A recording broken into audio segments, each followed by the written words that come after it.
ఇప్పుడు ఫెర్టినైన్ అన్ని బ్రాంచ్లో ఫ్రీ కన్సల్టేషన్. అపాయింట్మెంట్ కొరకు వెంటనే 9390501362కి కాల్ చేసి వెంటనే బుక్ చేసుకోండి. హాయ్ ఫ్రెండ్స్, నేను డాక్టర్ జ్యోతి, ఫర్టిలిటీ ఎక్స్పర్ట్. ఈరోజు మీ ముందు థ్యాంక్స్ చెప్పడానికి వచ్చాను, ప్లస్ ఒక మంచి టాపిక్ కూడా షేర్ చేస్తున్నాను. IVF procedure step by step release చేసిన వీడియో మన ఓటీ థియేటర్లో తీసుకొని వెళ్ళి హౌ అండాశయం నుంచి ఎగ్స్ ఎలా మనము తీస్తాము, ప్లస్ బేబీని ఎలా పెడతామని డైరెక్ట్గా చూపించిన తర్వాత ఆ video is almost 5.4 million people have viewed and ఎన్నో మంచి comments. So very sincerely I want to thank అండి, ఎందుకంటే our intention was very simple. చాలామంది ఐవీఎఫ్ వెళ్ళేటప్పుడు చాలా వాళ్ళకి కన్ఫ్యూజన్స్ ఉంటాయి. అంటే ప్రొసీజర్ ఎలా ఉంటుంది, ఎగ్ పికప్ తర్వాత పెయిన్ ఉంటుందా, మనం రెస్ట్ తీసుకోవాలా, ఇన్ని నానా రకాల డౌట్స్ ఉంటాయి. సో పేషెంట్కి ఒక క్లారిటీగా ల్యాబ్లో ఎటువంటి అయినా ప్రొసీజర్ ఫాలో చేస్తాము అని నేను డైరెక్ట్గా చూపించాను. అండ్ ఐఎమ్ వెరీ హ్యాపీ, ఈ నాలెడ్జ్ వల్ల మనకి ఇప్పుడు వచ్చే పేషెంట్స్ కూడా ఐవీఎఫ్ గురించి చాలా అవేర్నెస్ క్రియేట్ అయింది. సో టేకింగ్ దట్ ఫార్వర్డ్, దాంతో పాటు ఐవీఎఫ్ ప్రొసీజర్లో మనం పేషెంట్ వచ్చే ముందు జాగ్రత్తలు ఏంటి, అండ్ దెన్ పేషెంట్కి ఐవీఎఫ్ ప్రాసెస్ స్టార్ట్ అయిన తర్వాత వాళ్ళ జర్నీ ఎలా ఉంటుందని నేను మీకు ఈ వీడియోలో షేర్ చేస్తాను అన్నమాట. So first of all IVF అనేటప్పుడు చాలామంది యూస్ టు వండర్, ఈ ప్రాసెస్కి మనకు ధైర్యం సరిపోవట్లేదు, అసలు మనము ప్రెగ్నెన్సీతో వెళ్తామా అని. ఒకటే గుర్తుంచుకోవాలి, ఐవీఎఫ్ అనేది అందరికీ అవసరం ఉండదు. ఒక 100 మెంబర్స్ చూస్తే నార్మల్గా ఒక పేషెంట్స్ ఆల్మోస్ట్ ఒక ఫర్టిలిటీ ట్రీట్మెంట్తో చాలా వాటికి చిన్న మెథడ్స్లో ప్రెగ్నెంట్ అవుతారనమాట. బట్ మనము కొందరికి చిన్న మెథడ్స్ అవ్వదు, కొందరికి ఐయుఐలో ప్రెగ్నెన్సీ అవుతుంది, కొందరికి ఐవీఎఫ్లో అవుతుంది అనమాట. సో 100 కపుల్స్ చూస్తే ఎండ్ ఆఫ్ ద డే ఒక 20 to 25%కి ఐవీఎఫ్ చేయటం జరుగుతుంది. సో మిగిలిన వాళ్ళకి వేరే వేరే మెథడ్స్లో ప్రెగ్నెన్సీ అయ్యే ఛాన్సెస్ ఉంటాయి. ఐవీఎఫ్ అని చెప్పేటప్పుడు ఈ ఐవీఎఫ్ ఎవరికి అవసరం, ఫస్ట్ మేజర్గా ట్యూబ్స్ బ్లాక్ ఉందనుకోండి, బైలాటరల్ ట్యూబ్స్ బ్లాక్ ఉన్న వాళ్ళకి ఐవీఎఫ్ చేయటం జరుగుతుంది. సెకండ్, హస్బెండ్ స్పర్మ్లో కౌంట్ ఏదైనా తక్కువ ఉండి, అంటే లెస్ దెన్ 5 million కౌంట్, మనం యూజువల్ ఇంటర్నేషనల్ స్టాండర్డ్ అనమాట. నార్మల్గా 25 million ఉంటుంది count less than 5 million. And motility usually 40% ఉండాలి, తక్కువ మొటిలిటీ, లో మొటిలిటీ ఉన్న వాళ్ళకి. థర్డ్, మార్ఫాలజీ నార్మల్గా 4% ఉంటుంది, చాలా తక్కువ లెస్ దెన్ 2%, 1% ఉంటే వాళ్ళకు కూడా ఒక్కసారి ఐవీఎఫ్ సజెస్ట్ చేయం, మార్ఫాలజీ. అండ్ ఇంకొక కండిషన్, హస్బెండ్కి బీజ కణాల్లో స్పర్మ్ 0 ఉంటుంది అనమాట. స్పర్మ్ సెక్రీషన్ ఉంటే కూడా బట్ టెస్ట్ చేసినప్పుడు 0 ఉంటుంది, స్పర్మ్సే ఉండదు, కౌంట్ ఉండదు, ఏజోస్పర్మియా అంటాం. అటువంటి అయిన వాళ్ళకి డైరెక్ట్ టెస్టిస్ నుంచి తీసి స్పర్మ్ని ఐవీఎఫ్ చేయటం జరుగుతుంది, ఏజోస్పర్మియా. ఫోర్త్ కండిషన్స్, ఇంకా కొన్ని సిచ్యుయేషన్స్ ఉంటాయి, ఎండోమెట్రియాసిస్ అంటారు లేడీస్లో, ఒక గ్రేడ్ 3 and 4 ఎండోమెట్రియాసిస్లో చేయటం జరుగుతుంది, ఎండోమెట్రియాసిస్లో చేస్తామన్నమాట. ఇంకా కొన్ని కండిషన్స్, సో కొందరు లేడీస్లో ఎగ్ కౌంట్ చాలా తక్కువ ఉందనుకోండి, ఏజ్ కూడా ఎక్కువ ఉంది, సో వాళ్ళకి న్యాచురల్గా ప్రెగ్నెన్సీ అవ్వట్లేదు, ఐయుఐ కూడా ఫెయిల్ అయిన తర్వాత వీళ్ళకు కూడా మనం ఇది చేయటం జరుగుతుంది, ఐవీఎఫ్ చేయటం జరుగుతుంది అనమాట, ఏజ్ రిలేటెడ్ ఇష్యూస్. అండ్ కొందరు పెళ్ళి అయ్యి ఆల్మోస్ట్ 10 years అయింది, అన్నీ ట్రై చేశారు, ఐయుఐ ఫెయిల్ అయింది, ఐవీఎఫ్ అంటే న్యాచురల్గా కూడా ఫెయిల్ అయిన వాళ్ళకి ఐవీఎఫ్ చేయటం జరుగుతుంది అనమాట. అండ్ ఇంకొక కండిషన్ ఈజ్ అన్ఎక్స్ప్లెయిన్డ్ ఇన్ఫర్టిలిటీ, అంటే ఎన్ని చోట్ల వెళ్తారు వాళ్ళు, టెస్ట్లో అన్నీ బాగుంటాయి, ట్యాబ్లెట్స్ మెథడ్ 6-7 months ఫెయిల్యూర్ అవుతుంది, మళ్ళీ 3 times ఐయుఐ చేసి కూడా ఫెయిల్యూర్ అయిన వాళ్ళకి ఐవీఎఫ్ ప్లాన్ చేస్తామన్నమాట. సో ఒకటి మనం గమనించాల్సింది ఏంటంటే, చాలామంది ఐవీఎఫ్లో ఫస్ట్ బేబీ అయిన తర్వాత మాకు సెకండ్ కూడా ఐవీఎఫేనా, మళ్ళీ ఈ లైఫ్లో మనకు న్యాచురల్గా కాదా అని అంటారు. కాదండి, that is not at all correct.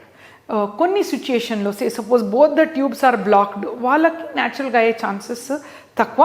But other conditions unexplained infertility కానీ వేరే అదర్ ఎండోమెట్రియాసిస్ కానీ వీళ్ళకి న్యాచురల్గా సెకండ్ ప్రెగ్నెన్సీ అయ్యే ఛాన్సెస్ కూడా ఉంటాయి. So you should not think ఒక్కసారి ఐవీఎఫ్ అవుతే every time IVF, that doesn't hold good at all అండి. వీ ఆల్వేస్ ఎంకరేజ్ కపుల్స్కి న్యాచురల్గా చేసుకోవాలనేదే మా ఇంటెన్షన్. బట్ 10 years అయింది, 15 years అయింది, చిన్న మెథడ్స్ వర్క్ అవ్వట్లేదు కదా, కాబట్టి ఐవీఎఫ్ చేస్తాం. మన దగ్గర కూడా ఎన్నో పేషెంట్స్ ఉన్నారు, ఫస్ట్ ఐవీఎఫ్ అయిన తర్వాత 4-5 years పెళ్ళి అయి 12 years అయింది అనుకోండి, ఐవీఎఫ్లో వాళ్ళకి ఫస్ట్ పాప పుట్టింది, మళ్ళీ 3 years తర్వాత న్యాచురల్గా ప్రెగ్నెన్సీ అయ్యారు కూడా. So always important is you should not give up, అంటే న్యాచురల్గా కాదు అని అనుకోకూడదు. That is very important point. But అదే I was wondering, okay 12 years న్యాచురల్గా వాళ్ళకి కాలేదు, మనం ఐవీఎఫ్ చేయకుండా వదిలేయాల్సింది, వాళ్ళకి 15-16 years న్యాచురల్గా అయ్యారని. But important is at that point of time 12 years తర్వాత వేరే మెథడ్ వర్క్ అవ్వాలంటే we had to do IVF for them. So వాళ్ళకి ఒక బాబు పుట్టాడు, బట్ మళ్ళీ బాడీ రీజనరేట్స్ అనమాట. So after 3 years they conceive naturally. So that is the end of the message అనమాట. So this is the indications for IVF. Now ఇప్పుడు ఈ patients అందరికీ మేము ఐవీఎఫ్ చేస్తున్నాము అని డిసైడ్ చేసిన తర్వాత ఫస్ట్ ఏం చేస్తామంటే కన్సల్టెంట్స్, డాక్టర్స్ ఈ కపుల్ రెడీ ఉన్నారా ఐవీఎఫ్కి, బాడీలో ప్రెగ్నెన్సీ అయ్యే ఆ లేడీకి ప్రెగ్నెన్సీ అయ్యే ఫిట్నెస్ ఉందా అని చూసుకుంటాం. సో బేసిక్ ఒక బ్లడ్ టెస్ట్ చేస్తామన్నమాట. బ్లడ్ టెస్ట్లో కూడా కొన్ని ఇంపార్టెంట్ ఆర్గన్స్ గురించి మనం టెస్ట్ చేస్తామన్నమాట. షుగర్స్ బాగుందా, తనది థైరాయిడ్ నార్మల్ ఉందా, సో వేరే ఏదైనా ఇష్యూ ఉందా, రక్తం బాగానే ఉందా అని కొన్ని బేసిక్ టెస్ట్ చేస్తాము అన్నట్టు. హస్బెండ్ స్పర్మ్ టెస్ట్ కూడా చేయటం జరుగుతుంది. అండ్ వైరల్ మార్కర్స్, వేరే ఏమీ ఇష్యూస్ రాకూడదు కదా. So first is basic test చేస్తామన్నమాట. ఫిట్నెస్, సో బోత్ పేషెంట్కి ఈ ప్రాసెస్ గురించి నిజమైన సక్సెస్ రేట్ వెరీ ఇంపార్టెంట్, ఎందుకంటే హానెస్ట్గా ట్రాన్స్పరెంట్గా సక్సెస్ రేట్ చెప్పటము అండ్ ప్రాసెస్ గురించి ఎక్స్ప్లెయిన్ చేయటం జరుగుతుంది కౌన్సిలింగ్లో. సో నౌ ఐవీఎఫ్లో మనం చెప్తే అండి దేర్ ఆర్ డిఫరెంట్ ప్రోటోకాల్స్ అనమాట. సో ఒకటి లాంగ్ ప్రోటోకాల్ అని ఉంటుంది, ఒకటి షార్ట్ ప్రోటోకాల్ అని ఉంటుంది. ముందు అంటే ఒక 10 years ముందు when science was not advance, long ప్రోటోకాలే ఉండేది. అప్పుడు అంటే ఐవీఎఫ్ చేయటానికి చాలా మట్టికి ఒక 20 days ఇంజెక్షన్ తీసుకునే వాళ్ళు ladies. But very happy now అండి, సిన్స్ అంటే ఈ మధ్యలో షార్ట్ ప్రోటోకాలే మేము అందరు ఫాలో చేస్తున్నాం. ఫర్టిలిటీ ఎక్స్పర్ట్ షార్ట్ ప్రోటోకాల్కి ఇంకొక పేరు యాంటాక్ ప్రోటోకాల్ అని కూడా చెప్తాం. సో యూజువలీ 95% అందరూ ఇదే ప్రోటోకాల్ ఎక్కువ వాడుతున్నాం. సో ఈ షార్ట్ ప్రోటోకాల్లో ఏముంటుంది అంటే మనం ఫస్ట్ లేడీస్ని నెలసరి 2వ రోజు రమ్మంటాం. 2వ రోజు వచ్చిన తర్వాత ఒక చిన్న స్కాన్ చేయటం జరుగుతుంది. స్కాన్లో 2 అండాశయం, రైట్ సైడ్ లెఫ్ట్ సైడ్ అండాశయం చూస్తాం. సో ఎగ్ కౌంట్ అనేది చూసుకుంటాం ఎన్ని ఉన్నాయి అని. నార్మల్గా ఒక్కొక్క ఎగ్ బ్యాగ్లో అట్లీస్ట్ ఒక 8-9 ఉంటే చాలా మంచి రిజర్వ్ అనమాట. లెస్ దెన్ 4 ఉందనుకోండి అండాశయంలో చాలా తక్కువ ఎగ్స్ అని అర్థం, పువర్ ఓవేరియన్ రిజర్వ్ అని చెప్తాం. సో నార్మల్గా ఎగ్ 8 ఉందనుకోండి, ఆ రోజు ఒక బ్లడ్ టెస్ట్ కూడా చేయటం జరుగుతుంది. సో ఇంపార్టెంట్ ఏంటంటే ఒక్కొక్కసారి సిస్ట్ ఉంటుంది అనమాట. సిస్ట్ అంటే చాలా లేడీస్ అడుగుతారు, ఏంటి మేడం సిస్ట్ ఉంది అని చెప్తున్నారా, ఇదేంటి మాకు పర్మనెంట్ ప్రాబ్లమా అంటే నథింగ్ ఎట్ ఆల్ అండి. సిస్ట్ అంటే I just show you in this diagram. ఇలా ఓవరీస్ ఉంటాయి కదా, ఒకే ఎగ్ చాలా పెద్దగా ఉండి మొత్తం స్పేస్ ఆక్యుపై చేసేస్తుంది అదనమాట. సో స్కాన్లో మనకు తెలుస్తుంది ఈ ఎగ్ బ్యాగ్లో మొత్తం ఒక సిస్ట్గా ఒకటి పెద్దగా అయింది, ప్లేస్ ఉండదు, ప్లస్ హార్మోన్స్ కూడా సరిగా ఉండదు అప్పుడు. కాబట్టి ఆ మంత్ యూజువలీ అవాయిడ్ చేస్తాము అనమాట మనము. సో ఈ సిస్ట్ అనేది పర్మనెంట్ కాదు, యూజువలీ నెక్స్ట్ మంత్కి అది సెటిల్ అవుతుంది. సో డోంట్ వరీ అండి. సిస్ట్ అనేటప్పుడు ఇదేదో కొత్తగా నాకు సిస్ట్ అని చాలామంది వరీ అవుతారు. Nothing to worry at all. అది అగైన్ సెల్ఫ్ లిమిటింగ్, అది మంచిగా ప్రాబ్లం ఉండదు దానిది. సో నౌ సెకండ్ డే అంత క్లీన్ ఉండి హార్మోన్ టెస్ట్ కూడా బాగుందంటే దెన్ 3rd day నుంచి మనం ఇంజెక్షన్ స్టార్ట్ చేయటం జరుగుతుంది. 3rd day ఆఫ్ పీరియడ్స్కి మేము స్టిమ్యులేషన్ డే 1 అని చెప్తాం. స్టిమ్యులేషన్ డే 1 అంటే ఇంజెక్షన్స్ ఇచ్చే రోజు, ఫస్ట్ డే అది. సో డైలీ ఒక అరౌండ్ 4 days వరకు ఇంజెక్షన్స్ ఇస్తాం. Stimulation day 1, 2, 3, 4. ఈ 4 days డాక్టర్ ఏమీ చూడాల్సింది అవసరం లేదు, ఎందుకంటే first day injection dose set చేస్తారనమాట బాడీకి, ఆ లేడీది ఏజ్ బట్టి, లేడీది ఎగ్ కౌంట్ అండ్ ప్రీవియస్ ఏదైనా ప్రాబ్లమ్స్ ఉందా అన్నీ చూసుకొని డోస్ సెట్ చేస్తారు. ఆ డోసే 4 days డైలీ తీసుకోవాలి లేడీస్. వాళ్ళు డాక్టర్ని కలవాల్సింది అవసరం ఉండదు. 5th day మళ్ళీ మేము రమ్మంటాం పేషెంట్స్ కపుల్ని. లేడీ వచ్చి 5th day స్కాన్ చేయటం జరుగుతుంది. ఎందుకు చాలా ఇంపార్టెంట్ స్కాన్ ఇది, ఎందుకంటే ఈ అండాశయం ఏదైతే చిన్నగా ఉందో ఈ ఇంజెక్షన్ 4 days ఇచ్చిన తర్వాత ఎవ్రీ ఎగ్ గ్రోస్ అండి. కొంచెం ఇక్కడ చూస్తున్నారు కదా, కంపారిటివ్లీ పెద్దగా ఉంటుందన్నమాట. సో ఈ డే 5 స్కాన్లో మనకి ఈచ్ ఎగ్ కౌంట్, మనము ఈచ్ ఎగ్ కౌంట్ ఏంటంటే ఈ చిన్నగా ఉన్నది ఎవ్రీడే 1 to 2 mm పెరుగుతూ ఉంటుంది అనమాట. సో ఈ డే 5కి ఈచ్ ఎగ్, ఒక్కొక్క ఎగ్ అరౌండ్ 12, 11, 10 కింద ఎక్కువ ఉండాలి. 10 కింద ఎక్కువ ఉంటే మంచిగా అది పని చేస్తుంది, ఎగ్స్ బయటకు వస్తుంది అని మనకి ఒక స్కాన్లో తెలుస్తుంది అనమాట. సో మళ్ళీ ఆల్టర్నేట్ డేస్, మళ్ళీ డే 7కి స్కాన్ స్టార్ట్ చేస్తాము, డే 9కి చేస్తాము. బాగుంటే మళ్ళీ డే 10, యూజువలీ స్టిమ్యులేషన్ డే 10లో అన్ని ఎగ్ ఎలా ఉంటుందంటే స్కాన్లో చూస్తే అండి మంచిగా బాగా పొటెన్షియలీ అన్ని ఎగ్లో లోపల మంచి హెల్తీ ఊసైడ్స్ ఉంటాయి అన్నమాట. చిన్న ఊసైడ్స్ అని చెప్తాం, ఎగ్ బ్యాగ్ ఊసైడ్స్ ఉంటాయి. సో ఈ అంతా మనకి condition each egg around 18 mm మంచిగా రెడీ అయినప్పుడు ఒక ట్రిగర్ అని ఒక ఇంజెక్షన్ ఇస్తామన్నమాట. ఆ ఒక్క ఇంజెక్షన్ని నైట్ ఇవ్వటం జరుగుతుంది, ఎందుకంటే అది యూజువలీ అరౌండ్ 12 o'clock midnight ఆ టైంలో ఆ ఇంజెక్షన్స్ ఇస్తాం. ఒకటే injection, trigger, very important. Trigger అంటే ఆ ఇంజెక్షన్ ఇస్తే ఎగ్స్ అన్నీ బయటకు వచ్చేయటానికి రెడీ అవుతుంది అనమాట. ఎగ్జాక్ట్లీ ట్రిగర్ ఇచ్చిన 36 hours ఎగ్ బ్యాగ్ నుంచి ఎగ్ బయటకు రావటానికి రెడీ అవుతుంది. ఆ టైంలో మేము ఆపరేషన్ థియేటర్లో తీసుకొని వెళ్ళి లేడీస్కి ఒక చిన్న నీడల్ వేసి ఇక్కడి నుంచి నేను వీడియోలో చూపించినట్టు ఈ ఇంజెక్షన్ నుంచి ఈ మొత్తం ఎగ్ లోపల ఉన్న ఈ చిన్న ఊసైట్ అంటాము, ఈ చిన్న ఎగ్ని తీయటం జరుగుతుంది. సో ఈచ్ ఎగ్ వచ్చిన తర్వాత మన ఇన్సైడ్ ల్యాబ్లో ఎంబ్రియాలజిస్ట్ చూసి చెప్తారు ఫలానా పేషెంట్కి ఇన్ని ఎగ్స్ వచ్చినాయి.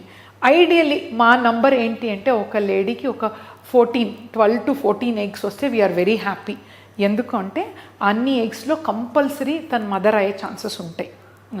అట్లీస్ట్ ఆ 14 ఎగ్స్లో హస్బెండ్ స్పర్మ్ వేస్తాం. ఒక 3 hours తర్వాత అన్ని ఎగ్స్కి హస్బెండ్ స్పర్మ్ని ఇన్సర్ట్ చేయటం జరుగుతుంది. ఇది ఇక్సీ అంటాం, డైరెక్ట్గా ఇన్సర్ట్ చేస్తాం. కొన్ని సిచ్యుయేషన్లో ఎగ్తో పాటు స్పర్మ్ని వదిలేస్తాం అలా కల్చర్ వేసేసి, అది ఐవీఎఫ్ అంటారు. ఈ మధ్యలో కండిషన్స్ చూసి ఇక్సీ చేస్తున్నాం, మనం డైరెక్ట్ ఇన్సర్ట్ చేస్తాం. సో కరెక్ట్గా 24 hours తర్వాత ఎన్ని బేబీస్ వచ్చినాయి అని మనకు తెలుస్తుంది. సపోజ్ మనకి 10 eggs వస్తే యూజువలీ అట్లీస్ట్ 7 babies రావాలి, 70% బేబీస్ రావాలి అనమాట. సో ఇప్పుడు మనకి 7 babies వచ్చింది అనుకోండి, అది డే 3లో. డే 5 అంటే బ్లాస్టోసిస్ట్ అంటారు. బ్లాస్టోసిస్ట్లో మళ్ళీ అది ఒక 4 babies లెక్క 50% వస్తుంది. 4 babies వస్తే they have more chance of pregnancy. ఇదే ఎగ్జాంపుల్, మనము 5 years బిఫోర్ 4 babies వస్తే 2 ఇన్సర్ట్ చేసాము. ఫస్ట్ టైం 2 ఇన్సర్ట్ చేసి ఇంకా 2 దాచిపెట్టాము. వాళ్ళకి ఫ్రీజింగ్ అంటారు, క్రయో ప్రిజర్వేషన్ అంటారు. సో ఆ 2లో వాళ్ళకి ఒక మంచి ప్రెగ్నెన్సీ వచ్చి ఒక బాబు డెలివర్ అయ్యాడు. 3 years ఫ్రీజ్ చేసిన తర్వాత మళ్ళీ వాళ్ళు వచ్చారు. ఈ మిగిలిన ఎంబ్రియోస్ 3 years బ్యాక్ పికప్ అయిన బేబీని మళ్ళీ పెట్టాము. అగైన్ షీ ఈజ్ ప్రెగ్నెంట్ అండి. She is now 4.5 months. So today I saw her. అది చూసిన తర్వాత I thought I tell about this అని. So cryopreservation of embryos అనేది it's not time tested technology అండి. Nothing to worry. Health of the baby ఎలా ఉంటుంది ఇంత మీరు ల్యాబ్లో చేస్తున్నప్పుడు అంటే ఎన్నో టెస్ట్, ఎన్నో రీసెర్చ్ చేశారు. All science have proved beyond doubt ఈ బేబీకి ఏమీ కండిషన్స్ ప్రాబ్లం ఉండదు. అండ్ మనము frozen embryo transfer success rate కూడా is good. And health of the బేబీలో కూడా ఏమీ కాంప్రమైజ్ ఉండదు. దట్ ఈస్ బికాస్ మనం ఏదైతే ల్యాబ్లో చేస్తామో అది is very near to nature అండి. అంటే ప్రకృతిలో ఎలా ఉంటుందో సేమ్ థింగ్ ల్యాబ్లో క్రియేట్ చేస్తాం. I call it as a temple అనమాట, ఒక హోలీ ప్లేస్ అన్నట్టు. లైఫ్ సెట్ అవుతుంది అక్కడ. కాబట్టి so don't worry at all. మనము ఈ ప్రొసీజర్ వల్ల ఎంతో మంది couples without side effects, OHSS అని ఒక చిన్న సైడ్ ఎఫెక్ట్స్ ఉండింది ముందు, it is all now because of మంచి ప్రోటోకాల్ వల్ల అవన్నీ ఇష్యూస్ లేవు. మంచిగా హెల్తీ బేబీతో అందరు వెళ్తున్నారు. Thank you.